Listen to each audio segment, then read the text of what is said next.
Будуємо нашу дальшу розмову в такий спосіб. Я пропоную спершу лише задавати питання стосовно, можливо, розуміння чи нерозуміння певних тез професора Камузелі, а потім ми перейдемо до обговорення і, можливо, матимемо можливість висловити якісь свої зауваження, рефлексії, ремарки і так далі. Отже, хто хоче задати питання нашому доповідачу?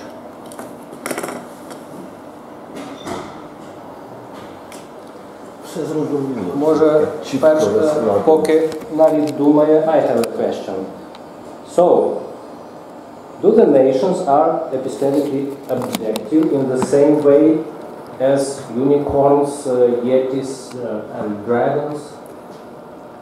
Yetis and dragons are epistemically subjective, non-existent. So, nations were like dragons before they were created and accepted by the majority of human beings. So, nations were epistemically subjective, meaning socially non-existent. For instance, in the times, here in Ukraine, in the times of Rich Pospolita, they were epistemically subjective. And let's say, in the case of Africa,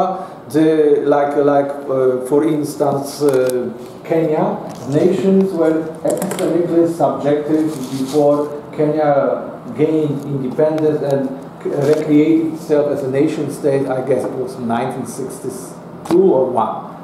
So if the majority of a certain group is who decides is the reality epistemically subjective or objective? Yes.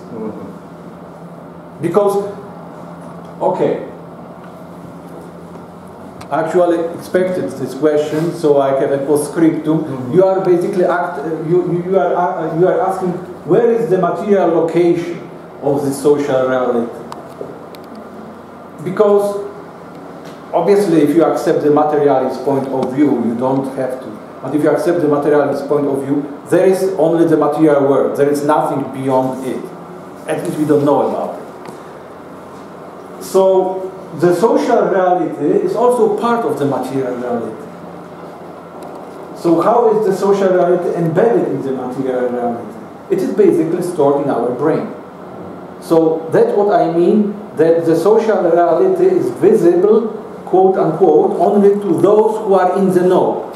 If you and me and our colleagues believe there is a Ukrainian nation, a Polish nation, or the nation and act in accordance with this belief, these nations exist.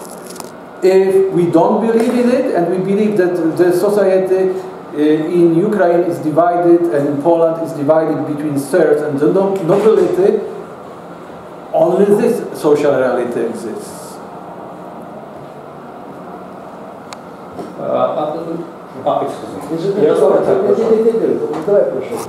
Let's take the reality of, for example, Galicia of the second part of 19th century. The so-called Narodovci believed that Ukrainian nation exists from Carpathian Mountains to Don. The Russophiles believed that Great Russian nation exists from Carpathian to Pacific Ocean. The so-called old Ruthenians believed that Ruthenian nation exists. So I don't believe that all Ruthenians were using the term nation, okay? I would say all Ruthenians, meaning in which century? But we use term narod. Narod, which has also Polish connotations of narod. Yeah, but you see, there are sometimes the same words which in different historical periods mean completely different things. So I don't think when they were uttering the word narod, let's say in the 15th century, they meant nation, meaning, you know, all population of a certain territory or speaking a certain language belong to something called the nation, and the nation has the right to statehood. The very concept of it, of the nation, was created in Western Europe in the 18th century.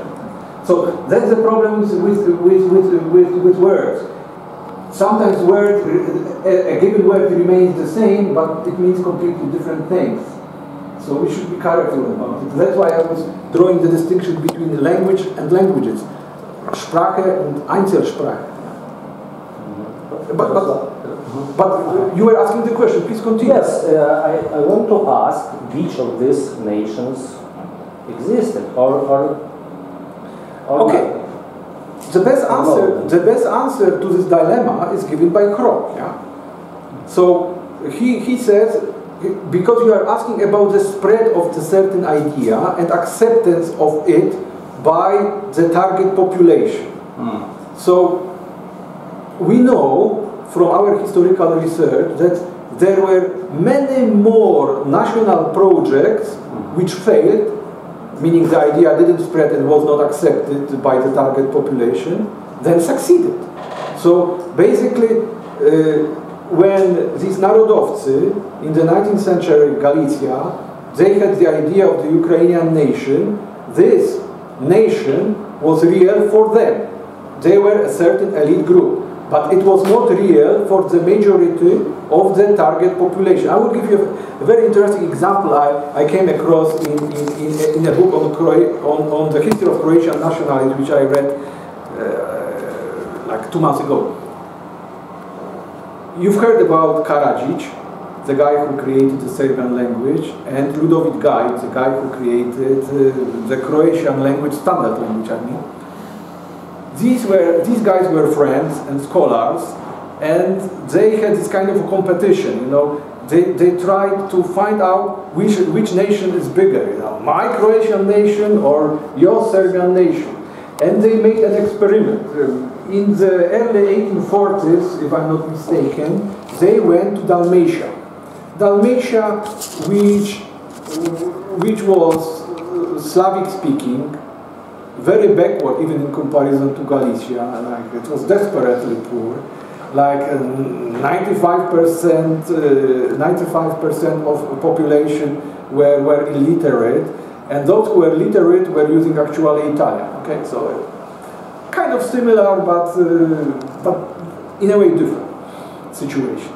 And they were going from a village to a village, and they were asking peasants, you know, what language you speak, what nationality you are, you know. And these peasants were kind of, because they wrote down a diary of the trip together, and they were just scratching their head.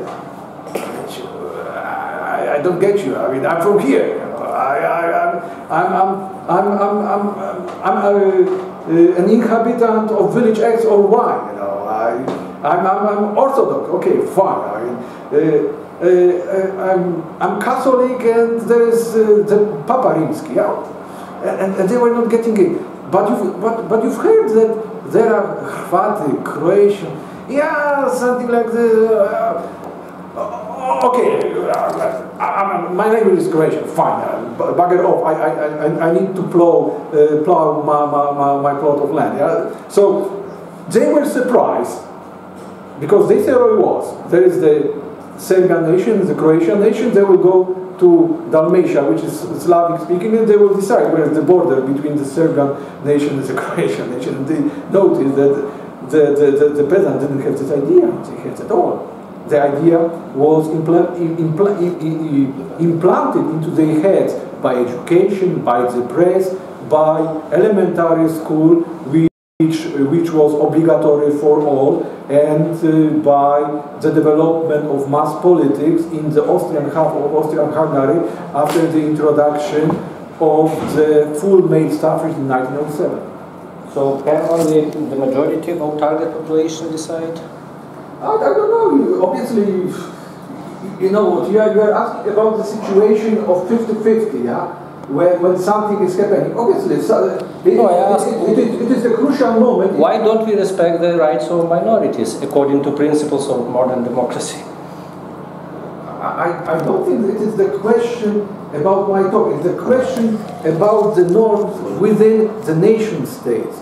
And it is the question actually about what a minority is. Because I could answer these questions like this. Well, why there are no minorities in the United Kingdom? Because they are using a different method of creating the nation state than in Central Europe, which, as Professor Kritzer kindly pointed out, that ethno-linguistic nation state as the model of building nation states is an exception from the global perspective. Truly speaking, ethno-linguistic nation states exist only in Eurasia. They exist in Central Europe and in Southeast Asia. Nowhere else. There is not a single ethno-linguistic nation state in the Americas or Africa. Although in Africa there was one example until the communist revolution in Ethiopia, because the emperor tried to build an ethno-linguistic nation state on the model of Japan, but I won't be going there. It's an interesting for comparativist subject. Okay, thank you, Yaroslav. It's very illuminating, you say. It's very illuminating. You mean confusing? And hard to digest. Hard to digest and confusing, yeah. Because you have to hear it for a second, third time to get this idea. But basically, probably I get something, I don't serve. Sure. But think, let me turn the argument around, in another sense. First of all, I have some problem with the nation and modernity. Even so, I belong to the school. But still, I have some kind of criticism. By the way, Anderson has been asked this question, this kind of dichotomy between the traditionalist and modernist. He put a very wise answer that basically modernism has all theories and premodernism have all defects. Okay, continue. So the thing is, if you look on the concept of the nation, I do believe it existed much earlier than 18th century. We could discuss when it was existing, but basically if you look into this famous Hastings books, which claims that nation is already in the Bible, and the English translation of the Bible exists from the 18th century, and since the Bible has been heard in the church, most likely this has been a term which will be widely used, at least perceived, by the local population, because if they will iterate, there's some idea of the nation, so to say. You could also claim that this concept of nation was quite different that we used to refer to, for sure, because they're using the term of the nation, say the Khmelnytsky uprising, 18th, 17th century.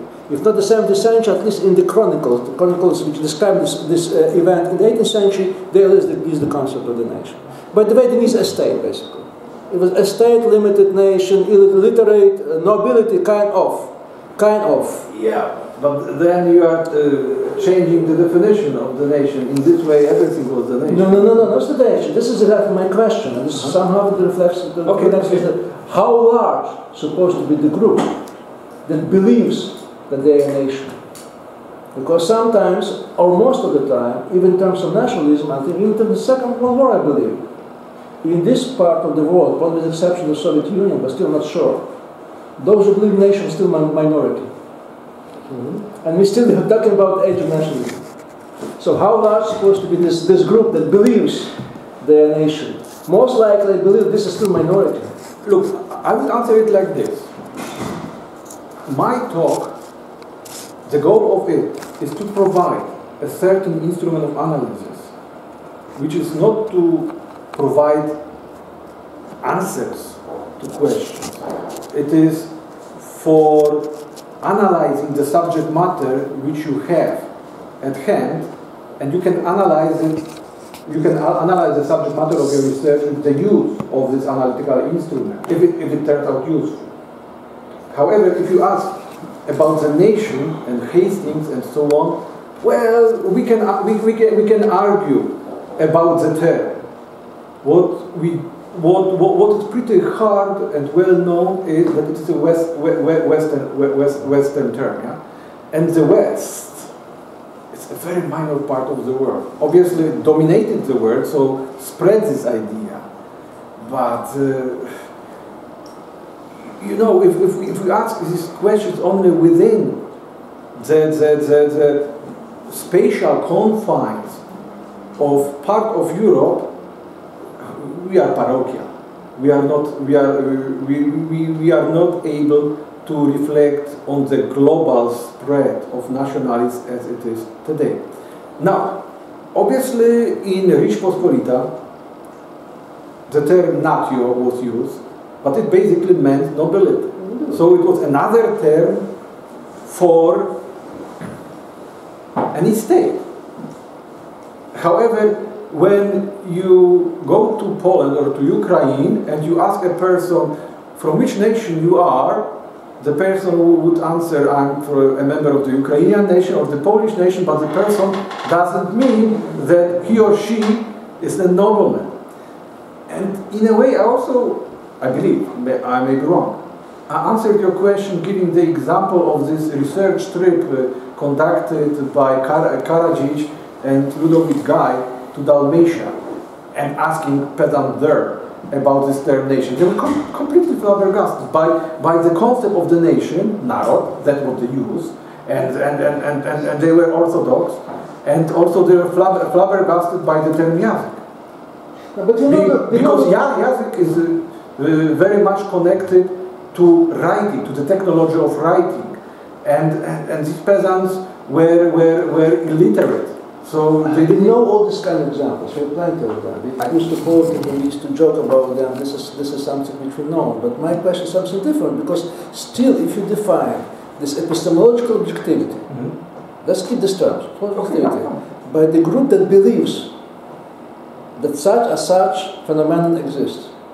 So how large is supposed to be the group? Because if you talk about nobility is one of the largest group in the Polish, excuse me, using the word Rzeczpospolita. You told me that yesterday. This is the largest group, and they believe they're part of the nation. Is this epistemological reality or not? Well, they imagine this as a nation. Yeah, so it was in different terms. It was epistemically objective. So, yeah. But now we are facing, as I've already said, this terminological problem. If the nation the nobility, the Rzeczpospolita were imagining is the nation which we imagine today, as the concept. That's it. Yeah, but obviously. So actually returning to your question, if this Galician narodowcy, they were imagining that the Ukrainian nation exists, and if they were acting with this belief, for them it was epistemically objective. But for the target population, it was still epistemically subjective. And when these peasants gathered, may I suggest another term? Yeah. Say, what is the term? Epistemically irrelevant. They even didn't know such a term. Okay, but you see, fine, you can say so, but I was trying to connect these terms to these schemas by Bernarski, distinguishing between the materiality and the sociality, which are very helpful, I would say. Yeah? Because even if the nation X is epistemically objective, existing, dogs, cats, flowers cannot see it or feel it. Yeah? Although the effects are real. Let's take it for the clarity of argumentation that we don't really know. Well, we don't really know. We presume. In this way, we could pursue this line. We don't know anything. Because our brains are limited and the world is so large. No, if I have another question, this is not a first question. If I say so, it's an easier part. Because basically you're developing, you're explaining the Anderson argument. Yeah. And you perfectly well. I believe it deserves to be put in textbook, your explanation, because it clears out. Thank you. I want to write an article. Yeah. By the way, in Ukraine you don't have this kind of problem with the imagined community, because Ukraine could have uyavlena and uyavna. In Ukrainian, imagine you could translate both ways, two ways. You say uyavna and uyavlena. Uyavna is something which epistemologically is objective, or it's subjective. Uyavna is also subjective, but uyavna is epistemologically objective. Said that this is a society that is imagined. It's not that existing, but it's imagined. So this is the way the Ukrainian language put very nicely. I wonder if you apologize that it has it. In English, there is also the same kind of problem. Now that's why That's why I developed this schema to explain it to my English students, because imagined It's something, you know, like fairy tales, unicorns. Usually in popular speech in English. In Polish it's wyobrażony. Wyobrażony means non-existent. But actually this one, is what I'm saying that in a sense Ukrainian is much more perfect language. Because you can have this distinction in Russian and Polish, you could have it in Ukrainian. Yeah. You get much sophisticated Ukrainian. So actually someone can take it and rewrite this schema with the use of English and actually but I would turn to another, say the hardest place in Anderson theory, which is probably nobody could really explain. I've heard about this thesis. Because the strange thing about nationalism, why nationalism became really global, why idea of the national affiliation is so dear to many people. This kind of, it's not epistemological, it's called emotional soul. Because the explanation, because what Anderson basically put it, is very nice his quotation, that the numbers of the people that perished by the century, not because they were killed, because they were really sacrificed. Because he says basically his argument, nation is something very warm. They imply some kind of law, some kind of the solidarity, to say. And this is probably the base, because anything is more than 150 person is imagined. But among this many various imagined community, nation per se is the most positive emotional, how say, construct. Thank you so much. This is something that Anderson never explained. Also he is stating that there's no explanation. Why the big definition, therefore, why nation is that global and why national remains to be the only game in town. Because otherwise all these isms, most of they fail and national is still there. I suppose the explanation is this imperial domination of the world by the West. And then when this moment came of the colonization, basically colonies on the paper were redefining themselves as nation states. And most of the target population were not getting it.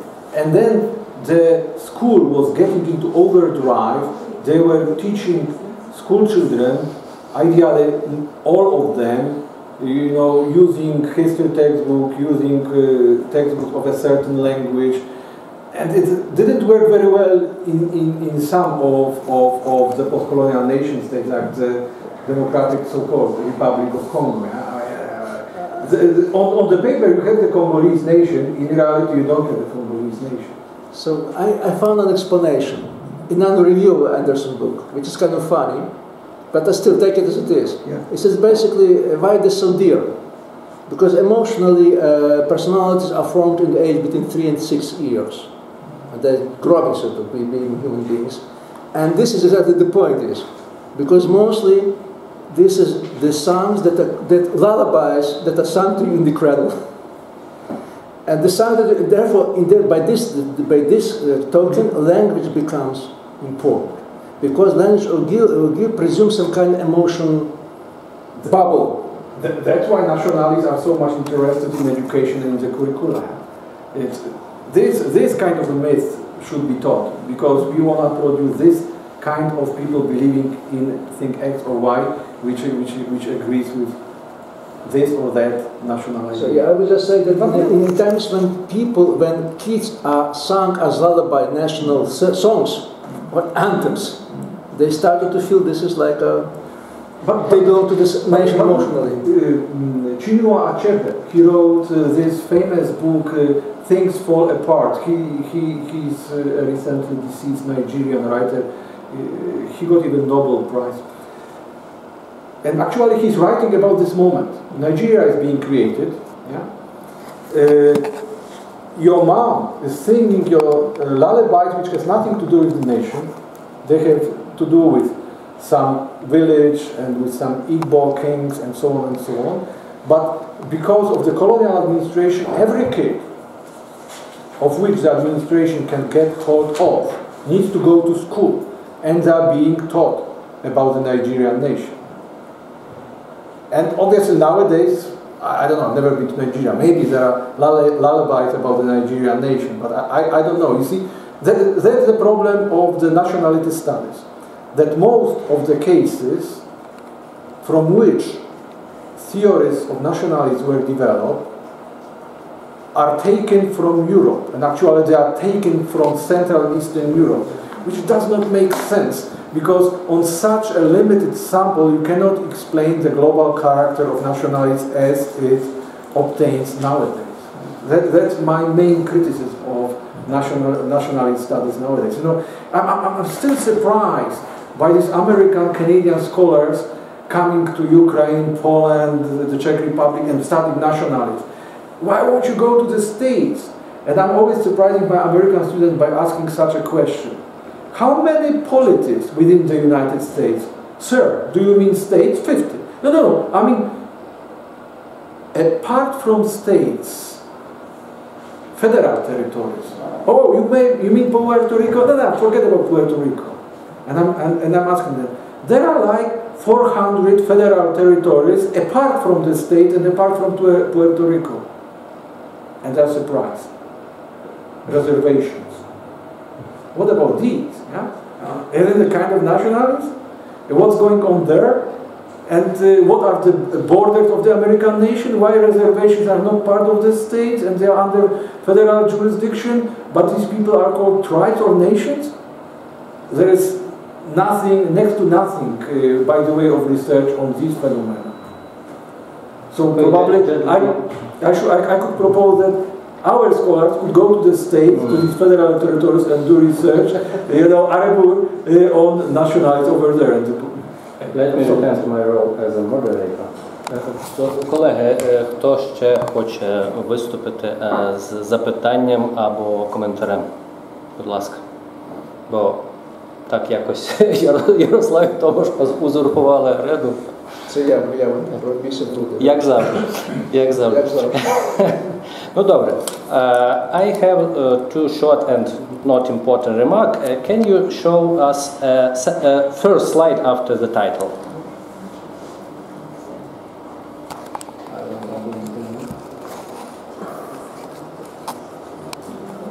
This one, yes.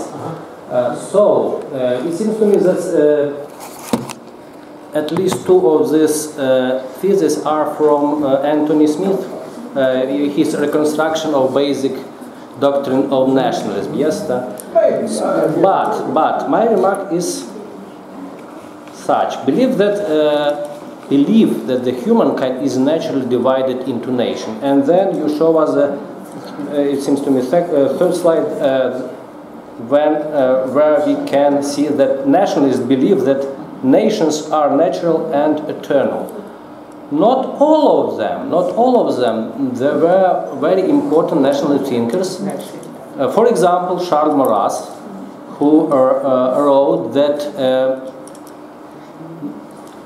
not nations, not states were created by nations, but quite the reverse. Nations were created by states, and Giovanni Gentile and his follower Benito Mussolini wrote the same. So, in their view, nations were not eternal and natural. They were created by states. Yeah, it's like people are taught that the American nation was created in 1776. Yes. And the second thesis is that believe that each nation has inevitable right to its own states. Again, not all nationalist thinkers believed in this. For example, many integral nationalists wrote that only master nations or true nations have this right to create the state. For example, Metrodontsov wrote that so-called nation phalanx, their destiny is subordinate to this master nation. So it's a very short and non-important remarks, and of course they have no relation to your conclusions. Well, this is an important remark. I simplified a lot of things, because I couldn't talk about the details, because to be fair, I would have to take also examples from other parts of the world. But in our part of the world, nationalists, when they talk about nations, look in Poland, the Polish nation is at least 1,000 years old. Mieszko I, 1966, the Baptist so-called, and so on. and in the case of the Ukrainian nation, this baptism of 988, and so on and so on. And obviously, you can easily point out to such cases which falsify immediately this popular assumption about the eternal or long-lasting nature of nations. I really like giving this example of the Mauritian nations in today's Mauritius. The nation couldn't be created before the late 18th century because this island was earlier uninhabited. Yeah? So I mean, it's kind of obvious, unless you believe, like in the case of the Chinese paleontological nationalism, that some kind of hominoids of 5 million years ago were ancestors of nation X or Y. Okay, thank you. But you are right that most nationalists believe in these things. Most nationalists in Central Europe, because most nationalists outside Eurasia, they don't believe in it, because they clearly realized the moment of the creation of the nation was the moment of the colonization. And they saw actually the task of building the nation. That's the term they were using in their writings when they were writing in English colonies, that now it is the time to build the nation. Yeah? And we have to do it through the education and so on, because especially in Africa, they decided not to change the borders of the colonies and keep them for the decolonized nation states. So once again, we are very Eurocentric. The state, and our task is to create the nation. Yes. Yeah. So in a way, the French model, you could say, or the American model. And actually, something which is called ethnic nationalism, they refer in Africa with the term tribalism, which is negative. Yeah. So ethnic nationalism is bad because it's tribalism, it's breaking up our state. Yeah. Thank you. I have just really minor comments. First, the credo of the nations don't be part items. Those are what nations believes. What nations believes. The very one, first one. Yeah. One point is still missing because I do share axioms. The axioms, yeah, the credo. So I do share this kind of criticism. It's not criticism, but suggestion made by Alexander. But I believe if you could reduce it to one point, and this would be the point which is left that is missing. I believe, despite my expression, that believe that nation identity is the most natural identity. This is the most essential identity. And then you could hold this kind of things. That you could not exist without national identity. This is something which non-human, so to say. This would be the basic belief. A member of the nation. No, but the natural divide, again, natural, but this is the most natural. This is what nationalist believes. Not social, not gender, not human, not biological, but the most important. This is what nationalist believes, so to say. And secondly, criticism number 3. The criticism, sorry. Yeah. So this here's really minor criticism that it's not necessarily Western idea of nation that was imposed. In some cases, was self-imposed. Not because of the imperialism, the colonization, but sometimes was self-imposed, like in Ukrainian case. Where? Like in Ukrainian case. You don't claim that somebody imposed the Ukrainian nation on Ukrainians until this 1917. But Ukraine is part of Europe, of this cultural sphere. In which but then you have to clarify something differently. Yeah. I didn't have time to do it. Probably I will need to do it. Because I believe there's a lot of self-colonization. Not colonization, but self-colonization, so to say. Could be. Self-imposing. Yeah, accepted. In a way that they want to be part of the Western world. They want to accept the games of the rule of the game, so therefore they claim they impose this concept. In a way, the Russian Empire, in its European part, was also trying to be part of the Western world and this European sphere. This European sphere was the sphere in which these ideas were circulated, developed, and redeveloped. But people should be cautious with this, because Russian Empire is very late in accepting this kind of the nation language, so to say. Because in a sense, Poles were probably the first one in this region to claim, since Napoleon probably, most likely. we would have to go to sources, I mean, and do a project and go to... According to Kiesrat, it's mostly. Start with mostly. I don't know. I mean, I accept your word. I've never been doing research on the early modern sources, so I don't know. Окей. Ще запитання? Коментарі?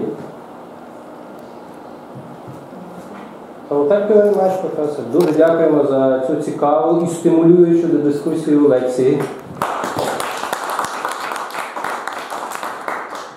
Yeah, it hasn't been very stimulating the discussion among students, only among professors, I would say.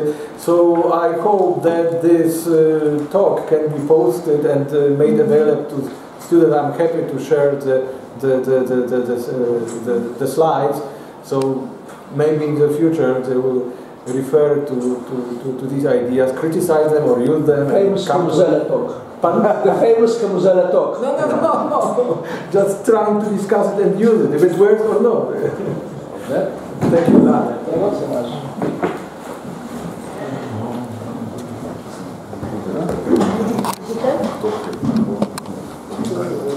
Розлучно буде.